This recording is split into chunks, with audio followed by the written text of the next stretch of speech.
Salut bande de fous, ici le Babtou, sortez vos dicos, on va voir un nouveau mot.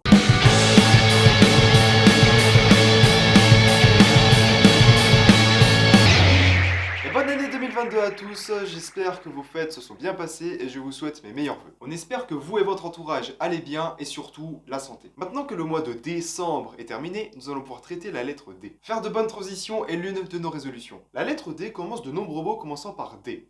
Comme désillusion, désobligé, désastre ou désenchanté. Eh, mais c'est dans Minecraft ça! Vous connaissez ces mots, il y en a bien d'autres, et ils sont plutôt délétères pour commencer cette nouvelle année. Mais dis-moi le Babtou, que veut dire délétère? Délétère, c'est un adjectif qu'on peut utiliser pour parler d'un gaz toxique nuisible pour la santé, ou pour caractériser quelqu'un ou quelque chose qui présente un danger moral. Donc on peut l'utiliser dès qu'on parle d'un gaz. Alors oui, mais faut juste qu'il... N'en dis pas plus. Ouh. Oh, je viens d'en lâcher une, elle était délétère.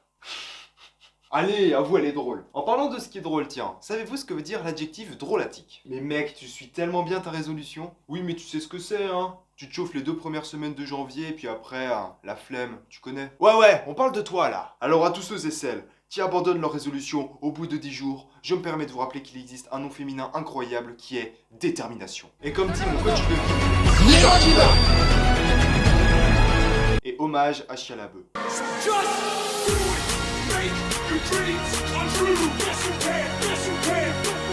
Waouh, c'est fou ce qu'on peut faire avec un fond vert. J'adore ce truc. Bon et alors, le mot dont tu voulais nous parler? Comme je vous l'ai dit, drôlatique est un adjectif. Il caractérise quelqu'un ou quelque chose de plaisant de par son origine ou sa bizarrerie. Alors attention, ici on n'est pas dans la moquerie, c'est un mot qui est bienveillant. Personnellement, je peux très bien dire que je trouve l'accent toulousain drôlatique. Par contre, dire chocolatine, c'est pas drôlatique, hein, ça c'est terrible. Pour imager, on peut prendre le personnage d'Alan dans Very Bad Trip. Il est originaire d'une famille de classe élevée, mais ne correspond pas du tout aux stéréotypes qu'on donne à cette dernière. On sent que le gars fait des études de sociologie, hein. Il est bizarre par rapport à son origine sociale, et bizarre tout court, ce qui est un des facteurs qui fait que ce personnage est plaisant. On peut donc dire qu'il est drôlatique. Mais évidemment, au-delà de ça, le personnage est drôle de base. Ce mot est bien sûr tiré de drôle. Drôle. Et pour conclure, je fais un peu d'épistémologie pour vous dire que le mot drôle vient du néerlandais drôle, qui au sens propre signifie lutin, et au sens figuré signifie un être joyeux et bon vivant. Et étant le bon vivant que tu es, tu vas te mettre en scène. Merci pour la perche, et on y va. Alors ouais, clairement c'est un bon gars, mais là tu vas voir, il y a Fabrice, Fab comme on l'appelle,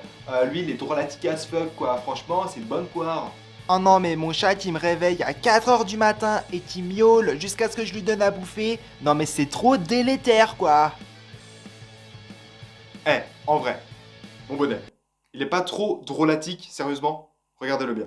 Bon alors évidemment, j'ai pas de perche, hein, c'est un manche à balai. Mais bref, cela conclut cet épisode T des mots du dico. Merci de l'avoir regardé. S'il t'a plu, tu peux bien sûr mettre un pouce bleu et t'abonner si tu veux voir les prochains à venir. Si tu as vécu une expérience drôlatique, n'hésite pas à la partager dans les commentaires, comme tu peux partager cette vidéo pour apprendre à un maximum de gens les mots délétères et drôlatiques. Merci encore, bonne année 2022, meilleurs vœux et à la prochaine pour l'épisode E.